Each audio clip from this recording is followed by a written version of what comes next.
Caríssimos irmãos, bom dia. Bem-vindos à Escola Bíblica Dominical da Primeira Igreja Batista em Divinópolis, a nossa EBD online. Nós estudamos na aula passada sobre a doutrina da igreja e afirmamos que a igreja é composta por pessoas biblicamente batizadas. Por isso, hoje, nós precisamos estudar sobre o batismo bíblico. Esse é o tema da nossa lição de hoje. Nós abordaremos sobre o batismo, primeiro apontando razões para realizá-lo, por que nós devemos ser batizados. Eu quero também apresentar a você alguns exemplos bíblicos de batismo no Novo Testamento. Nós vamos também abordar sobre a forma e o significado do batismo. Veremos que não é possível separar a forma do significado. E eu quero, ao final desse estudo, que você esteja preparado para responder a seguinte pergunta: eu tenho condições de ser batizado? Eu posso ser batizado? Quem pode ser batizado? Quais são os critérios que uma igreja deve levar em conta no momento de aprovar ou aceitar uma pessoa como membro através do batismo? Continue conosco nesta aula, eu tenho certeza que assim como eu fui abençoado, você também será abençoado com o estudo da Palavra de Deus. Antes de iniciarmos o estudo do batismo propriamente dito, nós precisamos compreender a origem do batismo. O batismo não tem origem na igreja cristã. Muito antes do surgimento da igreja cristã, já existia em várias culturas antigas a prática do batismo, de banhos rituais. E no povo de Israel é muito importante verificarmos a origem desse tipo de prática. Nós encontramos no Antigo Testamento, por exemplo, no livro de Levítico, a recomendação da purificação através da água, através de banhos. E vemos que essa prática foi muito importante na formação do povo de Israel. Nós lembramos que, uma vez que o povo foi liberto da escravidão no Egito e passou durante 40 anos em peregrinação no deserto, Deus quis que esse povo fosse distinto de todos os outros. Ele preparou o povo de Israel para herdar a terra que havia prometido a Abraão. Então, a prática da purificação fez parte da história do povo e era extremamente necessário como testemunho diante de outras nações. Acontece que, ao longo da história de Israel, a purificação foi relativizada e muitas vezes abandonada. Muitos grupos próximos do tempo de Jesus recuperaram, então, essa ênfase na purificação.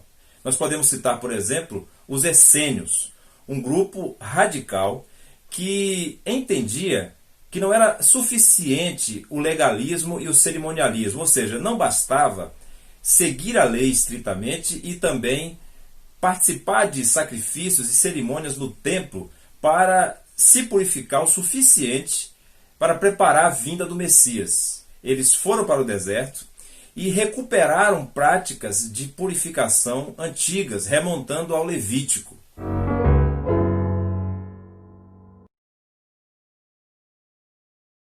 Alguns estudiosos dizem que João Batista teve uma relação com esse grupo, os essênios. Mas eu quero chamar a sua atenção aqui para um fato.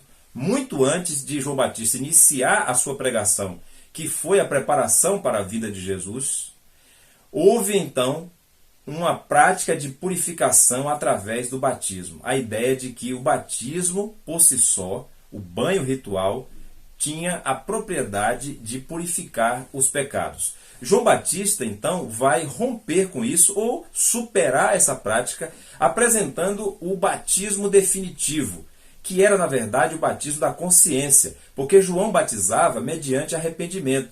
Para a pessoa ser batizada, era necessário confessar os seus pecados.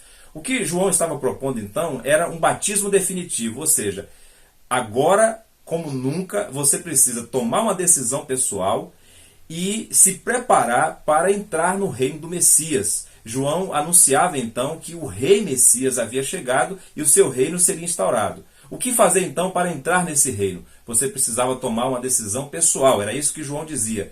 O batismo de João então tinha uma natureza simbólica, porque a pessoa primeiro precisava decidir, ou seja, precisava passar por um batismo da sua consciência, um arrependimento, uma mudança de mente, para então ser apto para o batismo. João superou a crença dos essênios e, na história antiga de Israel, de que o simples ato de ser batizado ou de se banhar várias vezes poderia lavar os pecados. Eu quero convidar você então para avaliarmos biblicamente esta verdade. Vamos então verificar biblicamente as bases desta verdade de que o batismo é um símbolo da purificação, que o batismo por si mesmo não salva, mas ele simboliza que a pessoa já foi batizada em sua consciência, ou seja, ela já tomou o banho definitivo, ou ela já decidiu mudar de vida e então se comprometer radicalmente com o Messias. Este é o significado do batismo de João. Nós precisamos voltar ao Levítico, e eu tenho aqui a minha Bíblia aberta em Levítico 14, a partir do versículo 8, lendo apenas o 8 e o 9, diz assim: aquele que tem de se purificar, lavará as vestes, rapará todo o seu pelo, banhar-se-á com água e será limpo. Depois entrará no arraial, porém ficará fora de sua tenda por 7 dias. Ao 7º dia, rapará todo o seu cabelo, a cabeça, a barba e as sobrancelhas. Rapará todo o seu pelo, lavará suas vestes, banhará o corpo com água e será limpo. Então, nesse momento, onde o povo estava sendo formado, Deus instituiu esta prática para que o povo tomasse consciência de que era distinto, de que era exclusivo e que deveria agir fielmente a Deus para então servir de testemunho diante das nações.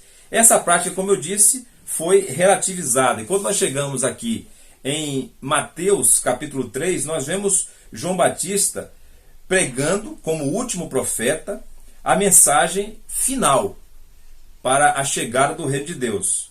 Versículo 1 diz: naqueles dias apareceu João Batista pregando no deserto da Judéia e dizia: arrependei-vos, porque está próximo o reino de Deus. Nós vemos também no versículo 5 e 6, o texto dizia o seguinte: então saíam a ter com ele Jerusalém, toda a Judéia e toda a circunvizinhança do Jordão, e eram por ele batizados no rio Jordão, confessando os seus pecados. E eu destaco mais uma vez isso, e creio que nunca serei exagerado nessa ênfase. Quando a pessoa era batizada por João, ela já havia então dado esse testemunho público de sua fé no Messias e de que a sua consciência já estava mudada, e ela já assumia esse compromisso de servir então ao reino do Messias. É isso que nós vemos na palavra de Deus, porque João, no capítulo 1, versículo 29, registra que nessa pregação de João Batista, ele apontava para Jesus como sendo o Cordeiro de Deus que tira o pecado do mundo. É o que está em João, capítulo 1, versículo 29. Então, João Batista está pregando uma mensagem de purificação dos pecados. O que é que purifica os pecados?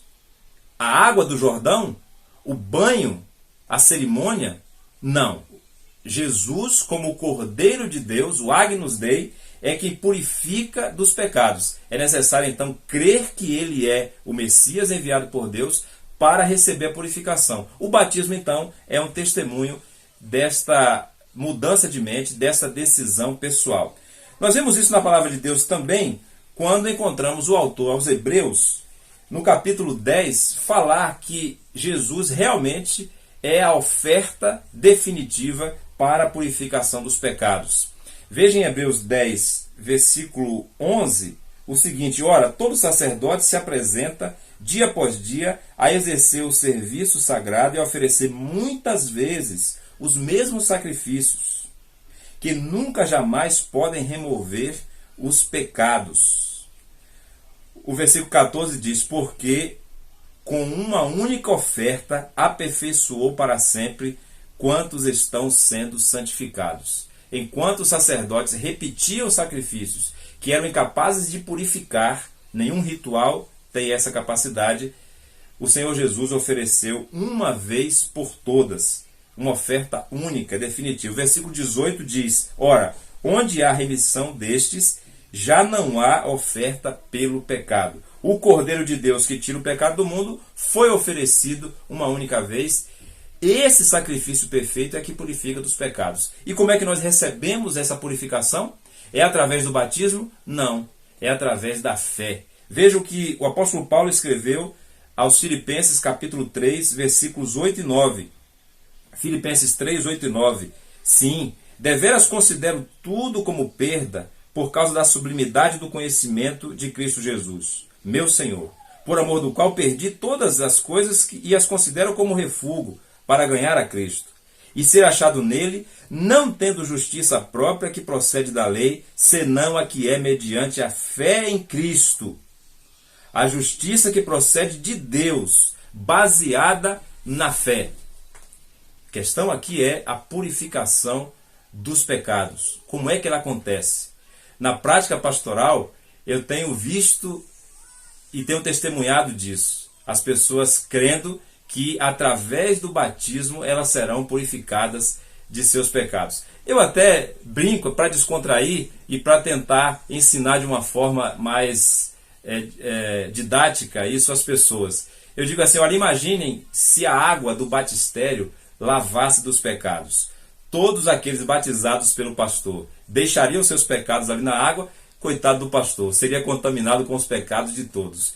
E eu faço isso para quebrar um pouco o gelo e dizer às pessoas, não é através da lavagem da água, fisicamente. É da lavagem espiritual da consciência, pela fé, quando nós cremos que o sacrifício de Jesus é perfeito e ele foi aceito por Deus. Mas isso não é brincadeira. Isso é algo muito sério e eu tenho visto ao longo do ministério pessoas que estão enganadas por líderes que não têm compromisso com a palavra de Deus, por igrejas que não investem no estudo da palavra de Deus e não praticam, por isso, o batismo bíblico.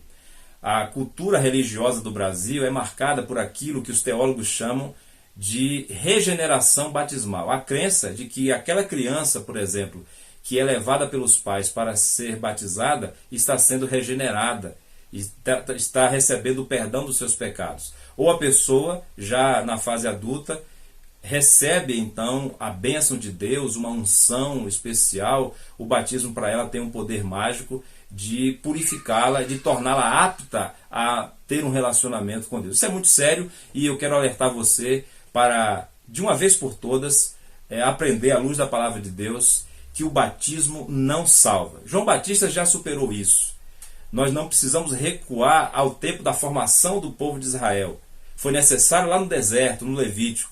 Mas João Batista disse, agora o banho é definitivo. A lavagem agora é final. É da consciência. É do arrependimento. Metanoia. Mudança de mente. Se você não tomar uma decisão pessoal, crendo que Jesus é o único que pode perdoar os seus pecados, você continuará perdido e debaixo da ira de Deus. É esse batismo que salva. O batismo da consciência. A salvação em Cristo Jesus se dá através da fé e não através de um ritual. Mas se o batismo não salva, tanto faz ser batizado, nós podemos desprezar essa prática. Veremos no próximo bloco que o batismo tem razões bíblicas para ser praticado e nós devemos então obedecer a esta ordenança do nosso Senhor. Agora eu quero destacar pelo menos 3 razões pelas quais devemos praticar o batismo. E a primeira delas é que o batismo é uma ordenança, um mandamento do Senhor Jesus. Não é o único mandamento, mas é um mandamento específico que deve ser obedecido de maneira simbólica e representa a obediência a todos os mandamentos, ou o compromisso de obedecer todos os outros mandamentos. O Senhor Jesus ordenou que os discípulos fossem batizados.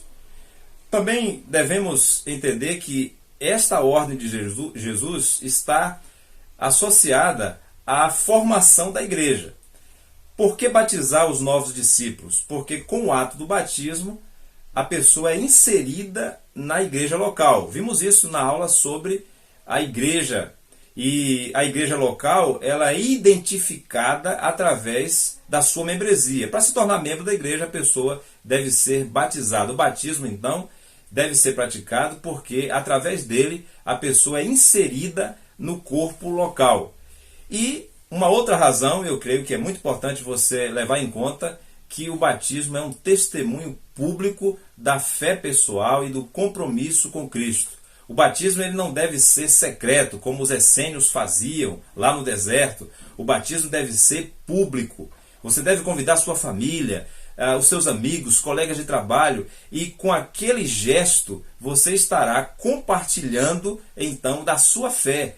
É uma pregação, uma mensagem dramatizada. Através daquela cerimônia, daquele gesto, você está divulgando a mensagem do Evangelho. Você está dizendo para todas as pessoas que estiverem ao seu alcance, ou que estiverem ao seu alcance, que você agora é uma nova criatura e que você está comprometido em seguir a Cristo e obedecê-lo. Eu quero abordar ainda um pouco, antes de passarmos para os textos bíblicos, que ordenança é diferente de sacramento. O sacramento, que é muito praticado no Brasil por católicos e também por protestantes, é a crença de que aquele ato transmite graça de Deus. Sacramento é um meio de graça. Ora, nós cremos que recebemos a graça de Deus através da fé somente.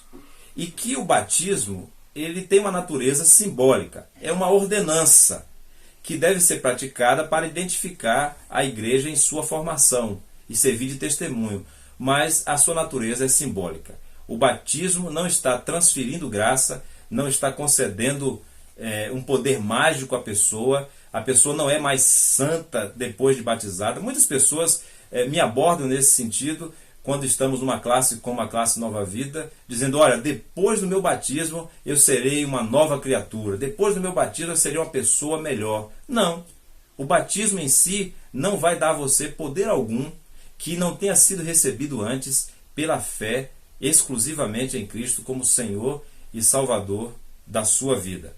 Vamos então aos textos? Vamos verificar na palavra de Deus como essa doutrina é apresentada. Eu quero começar então lembrando de Marcos, capítulo 16, no versículo 15. O próprio Senhor Jesus dando a ordem, para que os discípulos se espalhassem pelo mundo, levando a semente do Evangelho. Ele diz, ide por todo mundo, pregai o Evangelho a toda criatura. O versículo 16 diz assim, quem crer e for batizado será salvo. Quem, porém, não crê será condenado. Veja bem esse versículo 16, porque é suficiente para você entender. Observe a ordem. Crer e ser batizado. Aquele que crê e é salvo pela fé, a fé é a postura pela qual a pessoa recebe a graça, a salvação, deve ser batizado, deve obedecer a Cristo. Mas o versículo conclui dizendo o seguinte, quem não crê está condenado. Ele não está dizendo quem não é batizado está condenado, está dizendo quem não crê. Então, observe a ordem, fé e batismo, mas observe que o batismo não salva. O que leva a pessoa à condenação, à perdição, é não crer, ou seja, não confiar, não receber a graça que vem exclusivamente de Jesus.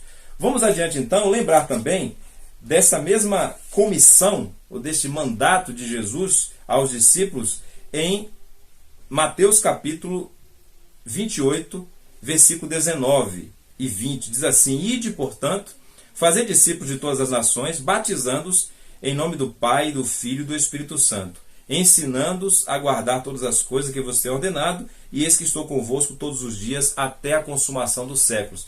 Vejam, Jesus está dando a ordem para que se façam discípulos. Os discípulos enviados a pregar o Evangelho em todo o mundo, a todas as pessoas, deveriam então, uma vez que as pessoas crescem, batizar essas pessoas para que elas fossem inseridas no corpo local que é a igreja. Veja, onde está a igreja? Como a igreja se torna visível? Isso é muito importante. A igreja é composta por pessoas que foram regeneradas pelo poder do Espírito Santo, receberam essa nova vida pela fé, mas elas fazem parte de um corpo local e este corpo local é identificado pelo ato do batismo. A pessoa se torna membro através do batismo. Recebemos até pessoas que não são batizadas na igreja local. Isso acontece em nossa igreja. Mas elas foram batizadas numa outra igreja local E se a igreja reconhece o seu batismo, ela pode ser então transferida e assim se tornar membro. Mas de uma forma natural, a igreja cresce através de novos batismos. E é isso que nós devemos buscar e agradecemos a Deus porque a nossa igreja demonstra ter saúde, porque ela cresce muito mais através de batismos. Então, o batismo é uma ordem de Cristo, por isso deve ser praticado. Mas também o batismo representa a inserção da pessoa no corpo de Cristo.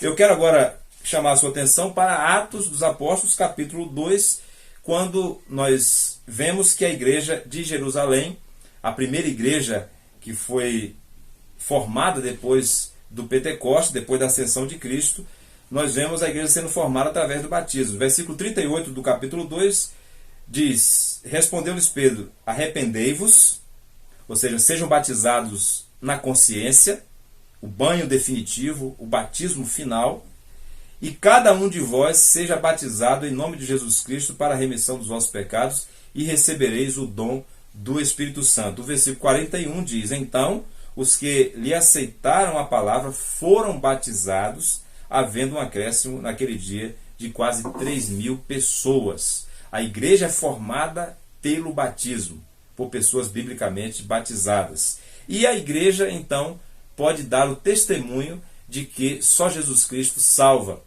Esse testemunho é a fé em Cristo. Em Romanos, capítulo 10, versículo 3, o apóstolo Paulo diz que é salvo aquele que invoca o nome do Senhor. Aquele que invocar o nome do Senhor será salvo. Quando é batizado, você está dizendo: eu invoquei o nome do Senhor, eu clamei pela salvação, eu busquei salvação naquele que pode me dar a salvação, que é Cristo Jesus. Então eu estou dando esse testemunho. Por isso devemos batizar, por isso devemos ser batizados, para darmos testemunho da nossa salvação. Agora, esse testemunho não é apenas verbal, não é apenas um discurso, é um testemunho de mudança de vida. Veja que João Batista já nos ensina na sua prática sobre isso, como está registrado nos evangelhos. Nós vemos em Lucas, no capítulo 3, que João Batista, quando as pessoas iam ser batizadas, ele orientava que elas demonstrassem uma mudança de vida. Não era só declarar verbalmente, era assumir um compromisso de mudança de vida. Vejam Lucas capítulo 3, versículo 10, o seguinte: então as multidões interrogavam, dizendo: que havemos, pois, de fazer? Respondeu-lhes: quem tiver 2 túnicas, reparta com quem não tem, e quem tiver comida, faça o mesmo. Foram também publicanos para serem batizados e perguntaram-lhe: mestre, que havemos de fazer? Respondeu-lhes: não cobreis mais do que é estipulado. Também soldados lhe perguntaram: e nós, que faremos? E ele lhes disse: a ninguém maltrateis, não deveis ou não deis denúncia falsa, e contentai-vos com o vosso soldo. Vejam que o batismo serve como testemunho de vida, testemunho de mudança, testemunho do compromisso de uma nova vida com Cristo. Por isso nós devemos batizar. Agora, através de alguns exemplos bíblicos de batismo no Novo Testamento, você poderá aprender alguns princípios muito importantes que a palavra de Deus nos ensina para que o nosso batismo tenha a segurança de ser realmente um batismo bíblico. Esses exemplos são o exemplo do batismo de Jesus e do batismo do eunuco, da rainha Candace, o eunuco etíope. Então eu quero trazer agora alguns textos que apresentam o batismo de Jesus e esse outro batismo, para que você então possa verificar esses princípios que identificam o verdadeiro batismo segundo a palavra de Deus. Acompanhe comigo primeiro o batismo de Jesus. Ele está registrado em Mateus, no capítulo 3, a partir do versículo 13.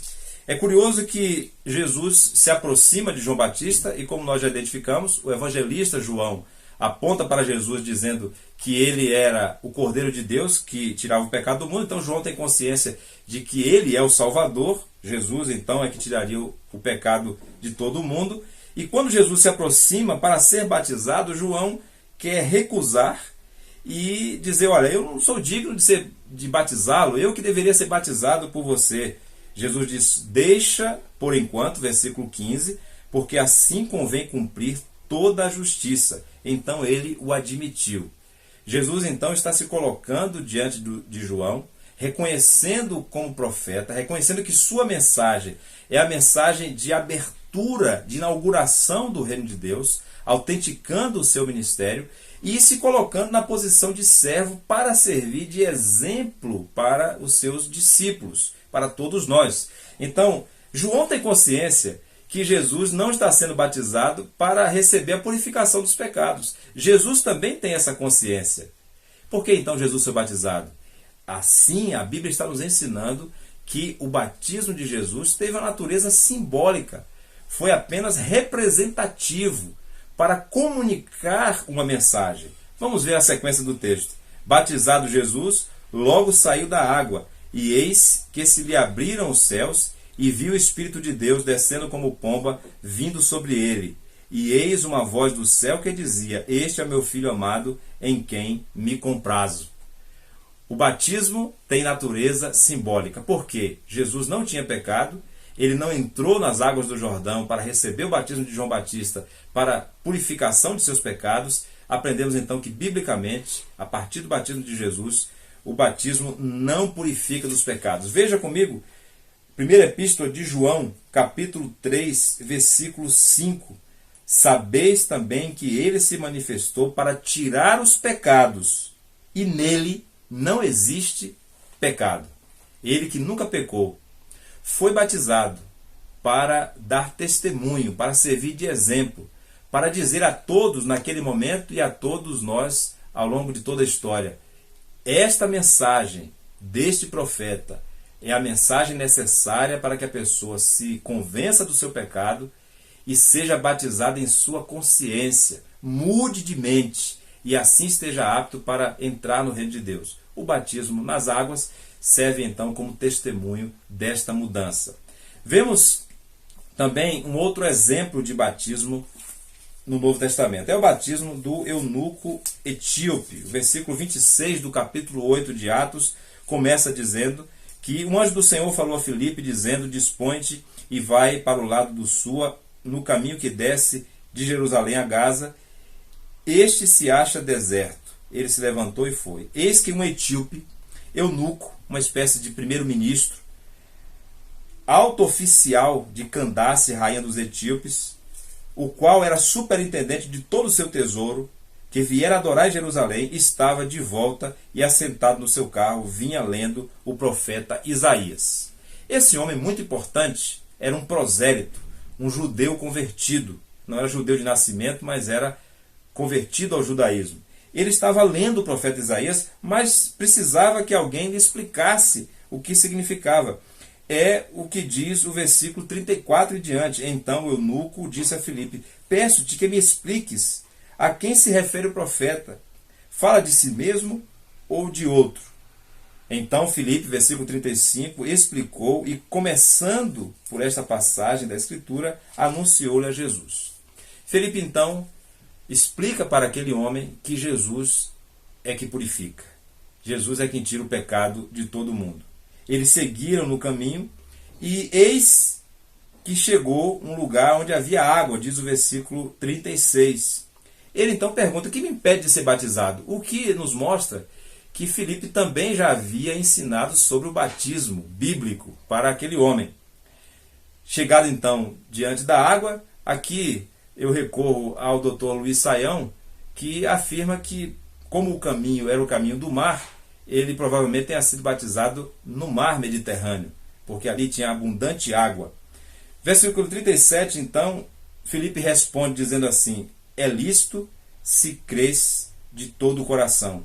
E respondendo ele, disse: creio que Jesus Cristo é o Filho de Deus. O texto prossegue dizendo: então mandou parar o carro e ambos desceram a água e Filipe batizou o eunuco. Quando saíram da água, o Espírito do Senhor arrebatou Filipe, não vendo mais o eunuco, e este foi seguindo o seu caminho, cheio de júbilo. Que alegria, né? Traz o batismo, seguiu cheio de júbilo. Eu espero que você também tenha essa alegria de ser batizado, se ainda não foi. Mas eu quero chamar a sua atenção aqui para um outro princípio do batismo bíblico. O batismo segue a fé.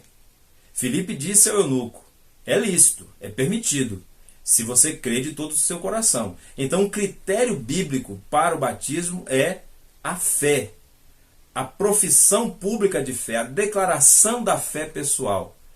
Quem pode ser batizado? Aquele que tem consciência do seu próprio pecado e que é capaz, então, de dar esse testemunho. É por isso que nós falamos em batismo de adultos. Não adultos no sentido da idade apenas, mas adulto no sentido da consciência e da condição mínima para que a pessoa possa dar esse testemunho de que ela crê em Jesus como único e suficiente Salvador. Vimos então nesses dois exemplos de batismo que Jesus foi batizado e o batismo não serviu para purificar os seus pecados. Ele nunca cometeu pecado. O batismo então tem natureza simbólica. E no caso do eunuco, nós vimos que se trata de um adulto, uma pessoa madura o suficiente para assumir esse compromisso, e que essa pessoa, então, antes de ser batizada, declarou a sua fé.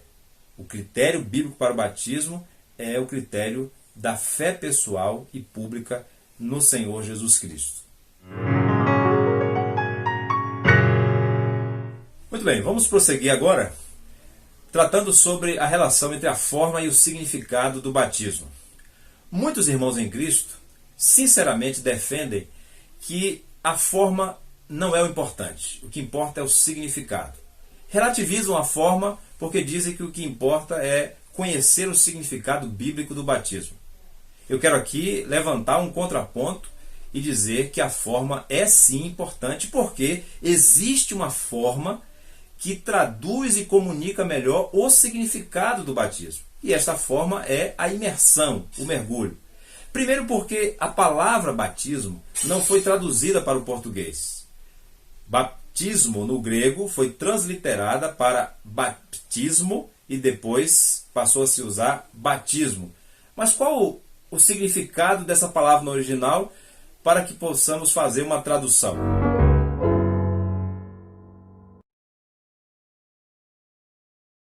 O significado original dessa palavra é um mergulho, uma imersão. Então nós precisamos levar em conta que essa forma de batizar, através do mergulho, da imersão, biblicamente comunica melhor, ou é a única forma de comunicar, através da dramatização do batismo, desta cerimônia, o significado. Quero convidar você então para vermos biblicamente alguns textos que mostram qual é o significado do batismo e como ele era praticado. Eu quero começar então voltando para o batismo de João Batista e identificarmos aqui em João, Evangelho, capítulo 3, versículos 22 e 23, como ele era praticado.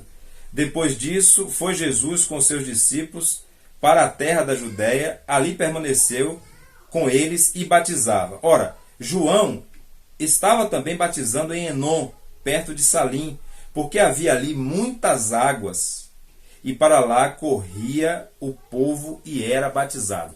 Batizava no lugar que tinha muitas águas. Vamos lembrar do batismo de Jesus, que eu citei como exemplo? Jesus entrou na água. O batismo do eunuco etíope, ambos entraram na água, e eu falei inclusive da possibilidade desse batismo ter sido realizado no mar Mediterrâneo. Entraram, saíram da água, são expressões que os textos usam. Então, o batismo praticado por Jesus, por João Batista, pelo eunuco, foi o batismo por imersão. Eu tenho suficiente prova bíblica para crer nisso e não tenho nenhum problema de consciência. Agora, muito mais importante é saber que este batismo por imersão, ele comunica o significado do batismo. Veja o que está em Romanos capítulo 6, quando nós lemos os versículos 4 e 5. Fomos, pois, sepultados com ele na morte pelo batismo, para que, como Cristo foi ressuscitado dentre os mortos, pela glória do Pai, assim também andemos em novidade de vida. O mergulho, a imersão significa o sepultamento.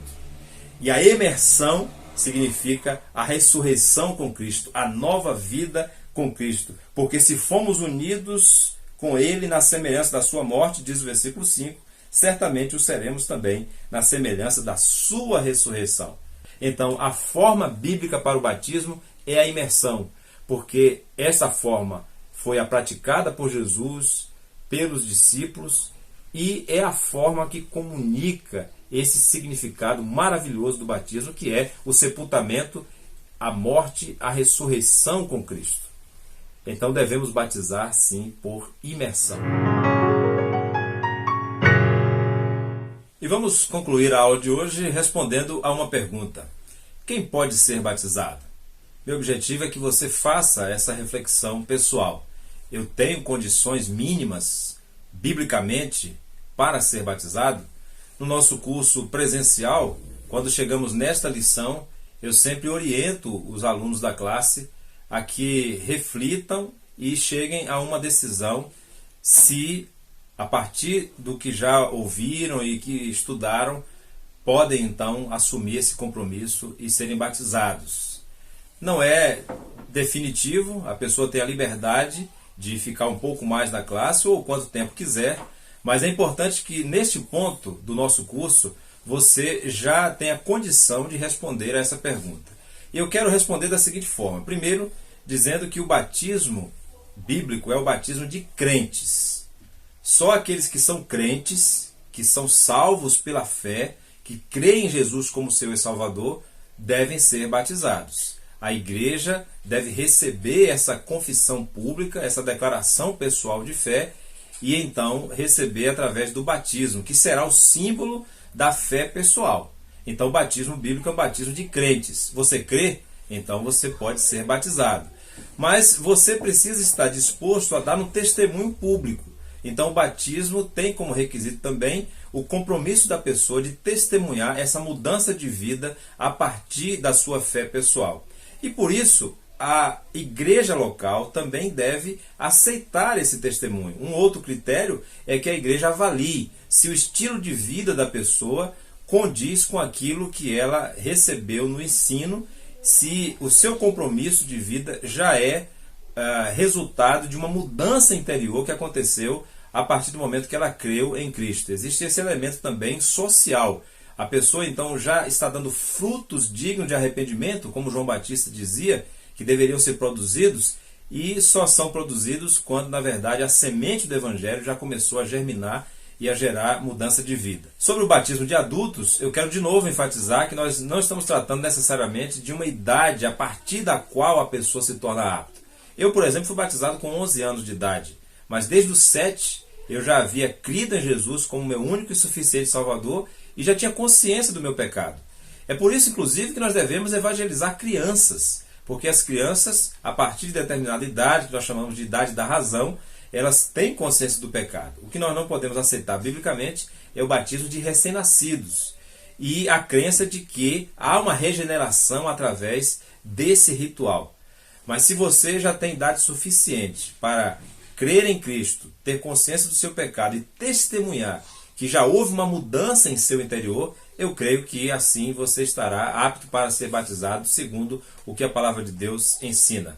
Eu agradeço a você por ter acompanhado esse curso até aqui. Nós vamos dar sequência depois, falando ainda em mais 3 aulas sobre a ceia do Senhor, sobre dízimo e sobre testemunho pessoal. E eu quero contar com a sua participação até o fim. Agradeço até aqui pela sua colaboração também, através dos comentários e do compartilhamento desse vídeo. Não esqueça de se inscrever em nosso canal, porque assim você nos ajudará a ter acesso a melhores recursos para a divulgação dessa mensagem que nós fazemos gratuitamente. Que Deus abençoe a sua vida.